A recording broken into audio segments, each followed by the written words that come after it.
अस्सलाम वालेकुम वरहमतुल्लाहि वबरकातुहू औज़ु बिल्लाहि मिनश शैतानिर रजीम बिस्मिल्लाहिर रहमानिर रहीम। ప్రవక్త ముహమ్మద్ సల్లల్లాహు అలైహి వసల్లం శాంతి సేవకులు కురిపించమని మరియు శాపగ్రస్తుడైన సైతాన్ బారి నుంచి రక్షణ కల్పించమని నేను ఆ సృష్టికర్త అల్లాహ్ని ప్రార్థిస్తూ ఉన్నాను, ఆమీన్.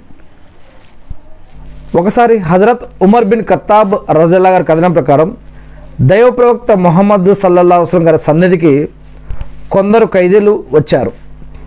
వారిలో ఒక స్త్రీ కూడా ఉంది. ఆ స్త్రీ తన యొక్క చంటి బిడ్డ ఎక్కడో తప్పిపోయాడు, ఆ బిడ్డని ఎత్తుక్కుంటూ ఉంది. ఈలోపు ఆమెకి స్తనాల్లో పాలు ఎక్కువైపోయి ఆ నొప్పితో ఆ బాధతో ఆమె ఎక్కడ చంటి పిల్లవాడు కనిపిస్తే ఆ పిల్లవాళ్ళని గుంజుకొని లాక్కొని వారికి పాలిస్తూ ఉంది. అంటే ఆమె తన చంటి పిల్లవాడిని వెతుక్కుంటూ తిరుగుతోంది. ఖైదీల దగ్గర చంటి పిల్లవాడు ఎవరు కనిపించినా కనబడితే వెంటనే అతన్ని లాక్కొని ఒళ్ళోకి తీసుకొని హృదయానికి హత్తుకొని ఆమె పాలిస్తూ ఉంది. అది గమనించిన దైవ ప్రవక్త ముహమ్మద్ సల్లల్లాహు అలైహి వసల్లం గారు మమ్మల్ని ఈ స్త్రీ తన బిడ్డను అగ్నిలో పడవేయగలదంటారా అని అడిగారు. మేము దైవ సాక్షి అది అసంభవం అని అన్నాం. అందుకు ఆయన నిస్సందేహంగా ఈ తల్లికి తన బిడ్డపై ఎంతగా మమకారం ఉందో, దేవునికి తన యొక్క దాసులపైన ఇంతకన్నా ఎక్కువగా మమకారం ఉంది అని చెప్పారు.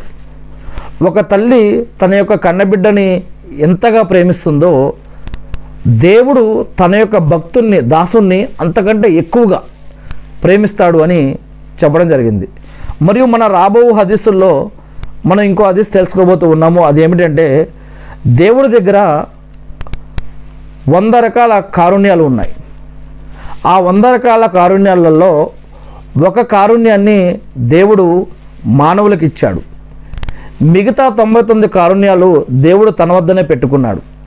ఆ యొక్క ఒక్క కారుణ్యం వల్లనే ఒక తల్లి బిడ్డ పైన ప్రేమ చూపించటం, ఒక జంతువు ఇంకొక జంతువు పైన ప్రేమ చూపించటం, ఒక మనిషి వేరే మనుషులపైన వేరే జంతువులపైన వేరే ఆట మీద ప్రేమ చూపించటం, ఇవన్నీ కూడా ఆ యొక్క ఒక్క కారుణ్యం వల్లనే లోపే అని, దేవుడి వద్ద ఇంకా 99 కారుణ్యాలు ఉన్నాయని, ఈ యొక్క 99 కారుణ్యాలు దేవుడు ఎప్పుడైతే భక్తుడు ఆ యొక్క పరలోకం కోసం ప్రళయ దినం రోజు తీర్పు దినం రోజు దేవుడి వద్దకు వస్తాడో ఆ రోజు ఆ యొక్క 99 కరుణలు ఆ యొక్క భక్తుడి కోసం దేవుడు చూపిస్తాడు అని, ఇలాంటి విషయాలు మనం ముందు ఇన్షాల్లా మనం హదీసుల్లో తెలుసుకోబోతూ ఉన్నాము.